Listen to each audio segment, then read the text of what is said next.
캔자스주에 사는 도로시가 어느 날 태풍에 휘말려 월스트리트 한복판에 떨어진다. 고향집으로 돌아가려면 월스트리트의 마법사 가로 열고 이를테면 골드만삭스의 CEO 로이드 블랭크 파인 같은 가로 닫고를 찾아가야 한다. 그런데 우여곡절 끝에 찾아간 마법사는 도로시에게 초단파 펀드 매니저로 일해볼 것을 제안한다. 이 얼마나 황당한 이야기인가. 하지만 이 어이없는 스토리가 도로시라는 널리 알려진 동화 속 캐릭터를 더 현대적이고 더 매력적이고 더 입체적인 새로운 인물로 만드는 데 도움이 될 수도 있다. 아니, 분명 도움이 된다. 이 책의 많은 타이탄들이 실제로 이 같은 방법을 크리에이티브한 아이디어를 짜는 데 활용하고 있다. 아이디어가 막혔을 때는 주변의 책장을 둘러보라. 많은 사람들의 사랑을 받은 책도 있고 많은 사람에게 읽히지 않아 안타까운 책도 있을 것이다. 당신을 매료시킨 홍보 카피가 바뀐 책도 있고 진부한 제목 때문에 실패한 책도 있을 것이다. 그것들을 서로 결합해 재미있는, 황당한, 누구도 들어보지 못했을 법한 이야기를 짜봐라. 첫걸음을 뗄 수 있어야 진짜 아이디어다. 제임스를 비롯한 타이탄들의 아이디어 노트는 대부분 두 개의 단으로 나뉘어 있다. 한쪽 단에는 아이디어 목록을 기록한다. 다른 쪽 단에는 각각의 아이디어를 끌어가는 첫 번째 단계를 적어 놓는다. 이 첫 번째 단계 기록이 중요하다. 첫걸음을 떼는 순간 아이디어가 당신을 어디로 이끌어줄지 몹시 흥미로워지기 때문이다. 파격적인 아이디어로 늘 사람들의 관심을 받는 버진그룹의 CEO 리처드 브랜슨을 예로 들어보자. 이제 막 자신의 사업을 한창 시작하던 무렵의 어느 날 그는 자신이 즐겨 이용하는 항공사의 서비스가 그날따라 영 마음에 들지 않았다. 그래서였을까? 문득 아이디어 하나가 떠올랐다. 그는 노트 한쪽 단에 이렇게 적어 놓았다. 항공사를 만든다. 그러고 나자 피식 웃음이 나왔다. 아직 돈도 없고 아무런 사전 지식도 없는 일개 잡지 발행인이 어떻게 항공사를 만들 수 있단 말인가. 그렇게 웃다가 그는 잠시 숨을 고르고는 노트의 다른 쪽 단에 이렇게 적어 놓았다.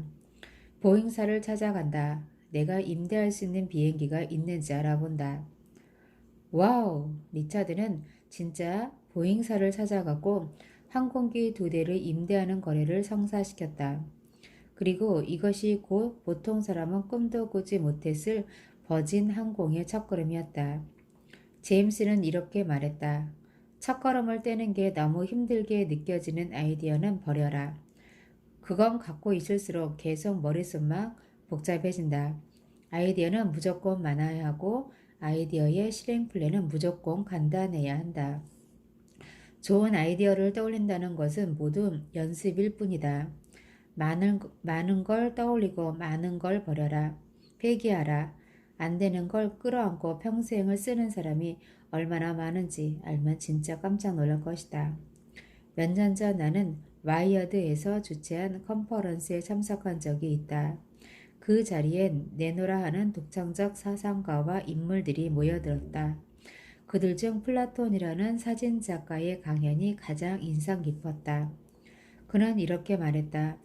당신이 할 수 있는 가장 정신나간 일의 목록을 만들어라. 사람들은 당신의 진지하고 뛰어난 생각보다 당신의 그 미친 생각을 더 좋아할 가능성이 크다. 나는 목록을 만들었다. 내 돈을 모두 기부한다.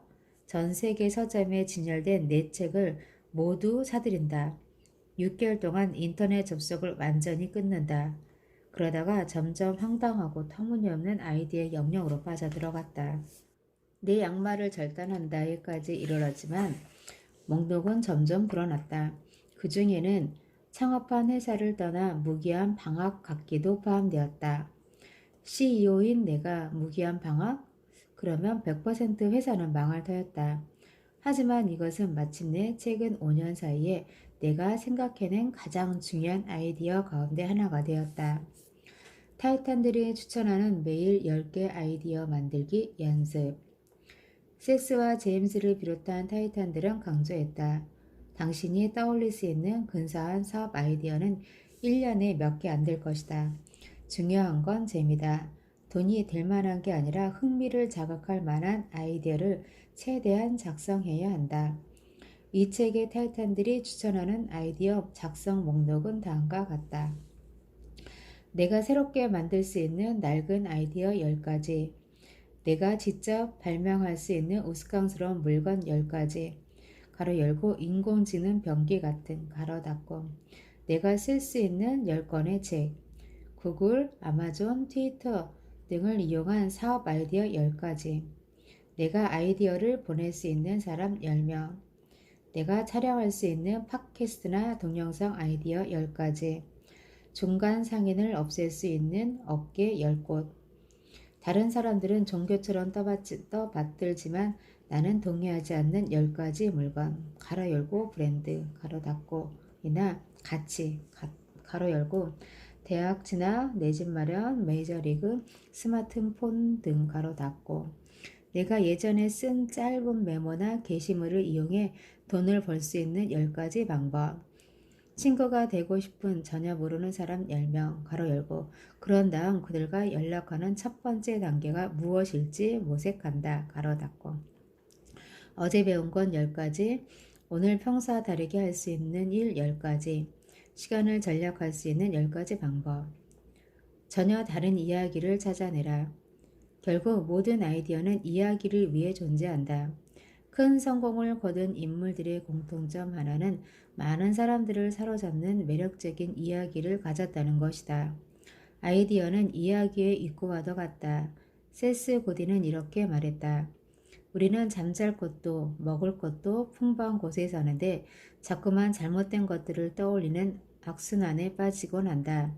얼마나 많이 거절당했는지, 일이 제대로 풀리지 않은 경우가 얼마나 많았는지를 시도 때도 없이 떠올린다. 누군가의 마음을 상하게 하거나 배신하거나 실망시켰던 일들 또한 기회만 되면 떠올린다. 대체 왜 그래야 할까? 왜 그것들을 기억해야 할까? 그런 기억들이 우리를 더 나은 사람으로 만들어줄까? 그럴 리 없다. 그럼에도 우리는 이 악순환에 매달려 있다. 매력적인 생각이 떠오를 시간이 없다. 세스에 따르면 좋은 아이디어를 생각해낼 수 있는 마인드와 환경을 갖기 위해선 먼저 일이 굉장히 잘 풀린 경우를 떠올려야 한다. 위험을 감수하고 모험을 감행했던 가슴 벅찬 시간을 떠올려야 한다. 누군가의 하루를 환하게 밝혀줄 수 있었던 뿌듯한 순간을 떠올려야 한다. 그렇게 한순간 우리는 우리 스스로를 세상에 영향을 미칠 수 있는 사람으로 재정립할 수 있게 된다. 그리고 마침내 내게 어울리는 이야기를 풀어낼 아이디어를 떠올리게 된다. 그리고 그 아이디어로 이 이야기를 만들어 세상을 사로잡게 된다. 세스는 다시 이렇게 덧붙였다. 당신의 머리와 가슴속에 있는 이야기가 당신의 삶에 울림을 주지 못하면 즉시 사용을 멈춰라. 이 책에 등장하는 많은 크리에이티브 디렉터들과 창의적인 아티스트들 또한 세스에게 동의하며 말했다. 아이디어는 당신에게 주어지는 게 아니다. 당신이 직접 선택하는 것이다. 자신의 내면을 깊게 파고 들어가 아직 하지 못한, 차마 하지 못했던 전혀 다른 이야기를 찾아내라. 그러면 당신은 게임의 판도를 바꿔놓을 수 있다. 아이디어에 굶주린 곳으로 가라. 엄마와 아이들 사이에서 선풍적인 인기를 모은 바 있는 디자이너 린 고든은 이렇게 말했다. 아이디어를 갖고 성공적인 사업을 하고 싶다면 답은 하나다. 아이디어가 넘치는 곳이 아니라 아이디어에 굶주린 곳으로 가라. 린 고든은 여러 해 동안 장난감과 영유아를 위한 물건들을 디자인하는 사업을 운영해 왔다. 그런데 그녀의 사업은 늘 난관에 부딪혔다. 미국의 장난감 회사들이 좀처럼 그녀를 사업 파트너로 인정하려 하지 않았던 것이다. 무리도 아니다. 대형 장난감 회사들에게는 린 고든이 제안하는 것 말고도 엄청난 아이디어들이 이미 한가득 쌓여 있기 때문이다. 린은 친분이 두터운 세스 고든에게 이런 고민을 털어놓았다. 그러자 세스는 그녀를 설득하기 시작했다. 린, 나랑 같이 책 사업이나 하는 게 어때? 출판업계는 제대로 보수도 못 받는데도 정말 똑똑한 사람들이 매일같이 자기 책상 위에서 다음 아이디어를 발견하기를 기다리고 있다고. 아마도 그들은 네가 팔려는 걸 사고 싶어 혈안이 될걸. 세스와 조언이 있고 난 후 두 달 후 리는 아이들의 창의적 활동을 돕는 52R 활동 카드 시리즈를 만들어냈다. 그리고 그녀는 출판사를 통해 전 세계적으로 500만 세트 이상의 카드를 팔아치웠다. 최초의 10명에게 보내라. 앞에서 타이탄들이 추천한 아이디어 작성 목록을 살펴보면 유난히 눈에 띄는 리스트 하나가 있다. 내가 아이디어를 보낼 수 있는 사람 10명이다. 이는 무슨 뜻일까? 세스가 명쾌한 답을 제시한다. 사람들에게 보여주고픈 아이디어가 생겼다면 10명에게 말하고 보여주고 공유하라는 것이다. 그때 그 10명은 이미 당신을 신뢰하고 좋아하는 사람들이어야 한다. 만일 그들이 자기가 보고 들은 걸 다른 사람에게 말하지 않는다면 그건 당신의 아이디어가 별로 마음에 들지 않았다는 얘기다. 그러면 처음부터 다시 시작해야 한다. 그들이 다른 사람에게 소문을 내기 시작한다면 이제 당신의 아이디어는 궤도에 올랐다고 봐도 된다. 엄청난 것을 만들려면 아주 작게 시작하라. 아이디어를 떠올릴 때도 우리는 작게 시작해야 한다. 매 순간 내가 남길 수 있는 가장 작은 족족은 뭘까? 내가 시간을 들일 가치가 있는 가장 소소한 프로젝트는? 내가 영향을 미칠 수 있는 가장 소규모 집단은 어디에 있을까? 등을 자문해 볼 것을 타이탄들은 권한다. 가장 작은 것은 달성하기 쉽기 때문이다. 세스는 마지막으로 이렇게 조언했다. 우리는 가능하다면 큰 걸 고르고 싶어 한다. 큰 것 속에 숨을 곳이 많기 때문이다. 성공하고 싶다면 절대로 숨어 있지 마라. 사람들이 당신을 찾을 수 있는 장소에 항상 있어라. 그곳에서 구명정이 몇 척 없는 사람들과 항해를 시작하라.